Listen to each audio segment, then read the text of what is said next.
Hello, आप सब देख रहे हैं सिविल नेक्सस। तो आज हम अपनी इस वीडियो में एसएससी जेईई 2012 के पेपर को डिस्कस करने जा रहे हैं और हम उसमें से डिस्कस कर रहे हैं फ्लूइड मैकेनिक्स वाली सेक्शन।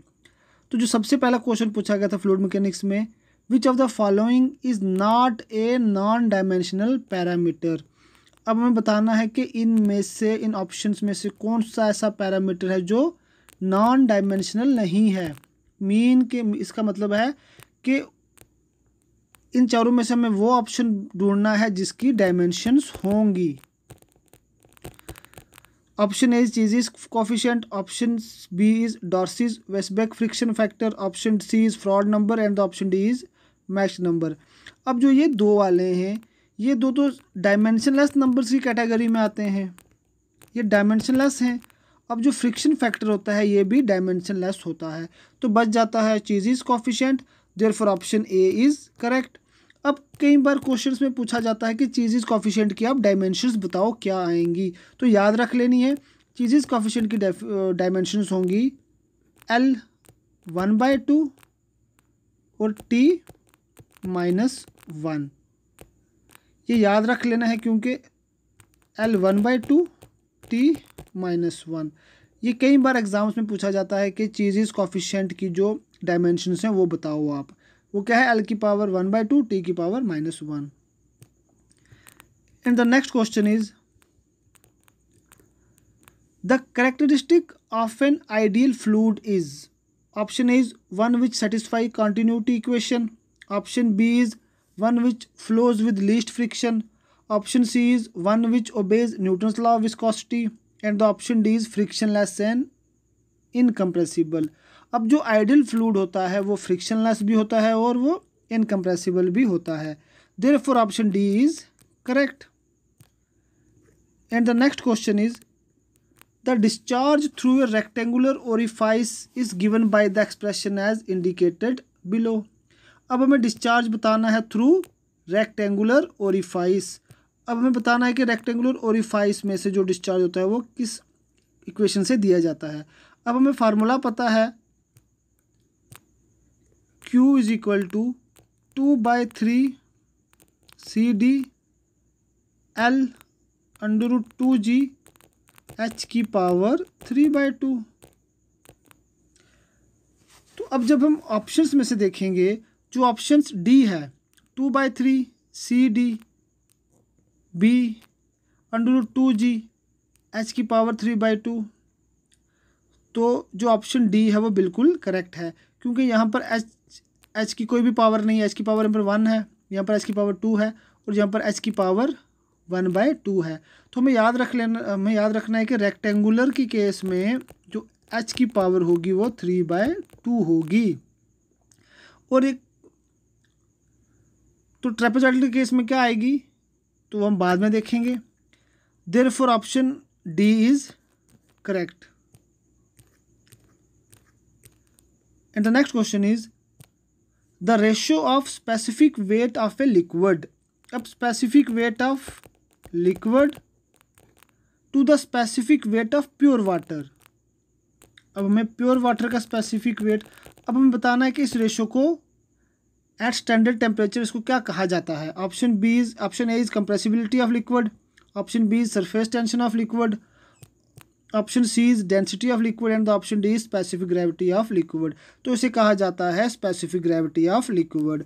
और स्पेसिफिक ग्रेविटी एक डायमेंशनलेस क्वांटिटी भी होती है, ये भी आप याद रख लीजिए please.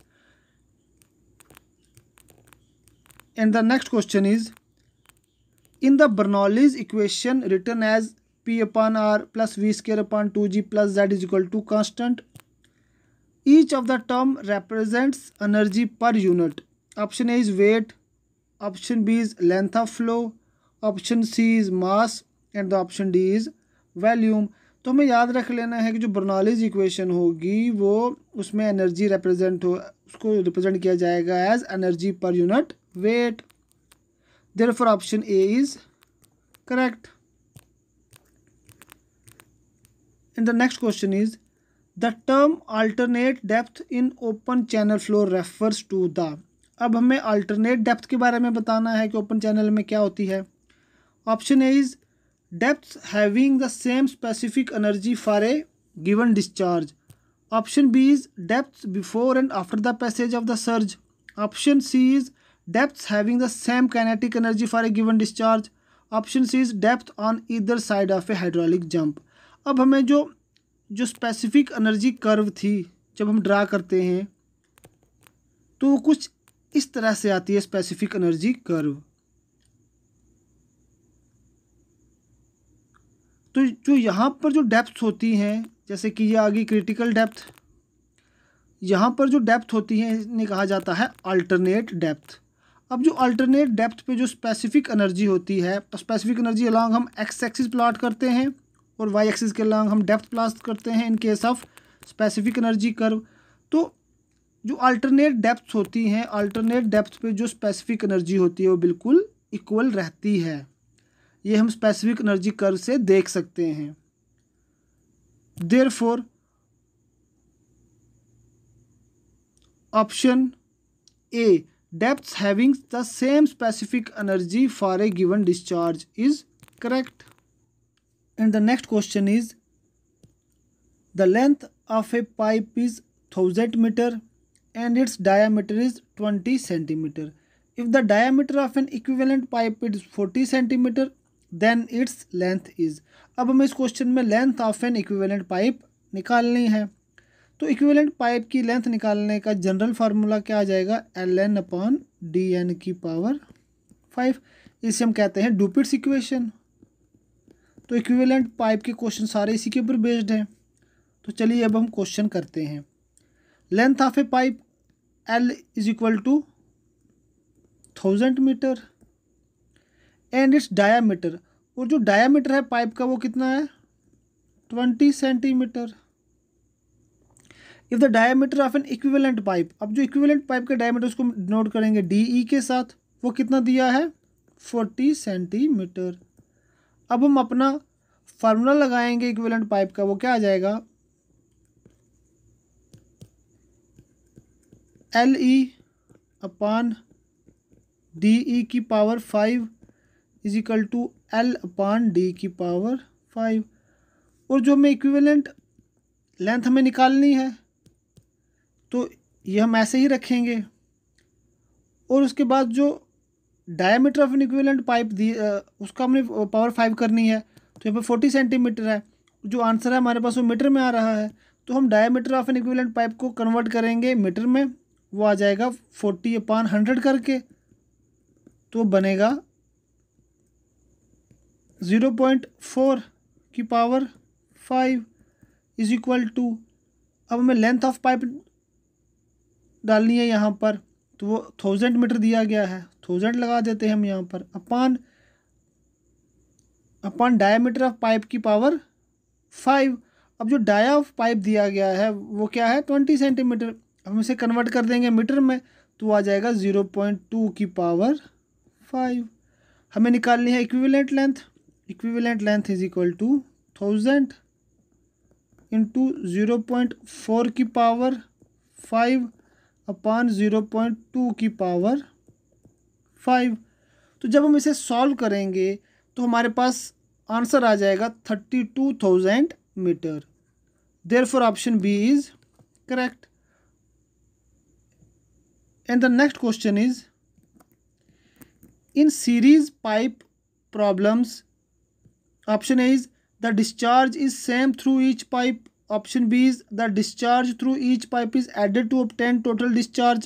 Option C is the head loss is same through each pipe. And the option D is the Reynolds number for each pipe is same.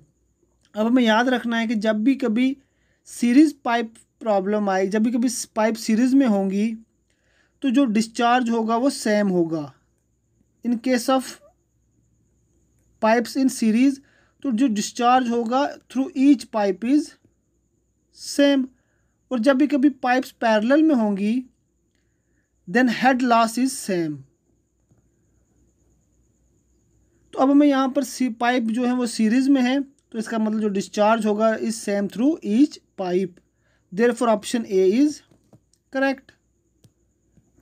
And the next question is, an air vessel is provided at the summit in a siphon to option A is increase velocity, option B is maintain pressure difference, option C is avoid interruption in the flow, option C is increase discharge. अब जब भी कभी हम submit में जब हम siphon को use करेंगे तो हम उसमें हम एक एयर वेसल भी प्रोवाइड कर देंगे। हम इसलिए प्रोवाइड करते हैं because to avoid interruption in the flow, therefore option C is correct. तो ये थे कुछ क्वेश्चंस जो एसएससी जेई 2012 के पेपर में पूछे गए थे फ्लूइड मैकेनिक्स सेक्शन से। तो मैं उम्मीद करता हूँ आपको ये क्वेश्चंस अच्छे से समझ चले होंगे। अगर आपको वीडियो पसंद आई है तो प्लीज़ हमारे इस वीडियो को लाइक कर दें और हमारे यूट्यूब चैनल को सब्सक्राइब कर दें इसी तरह की सिविल इंजीनियरिंग के रिलेटेड वीडियोज़ को देखने के लिए।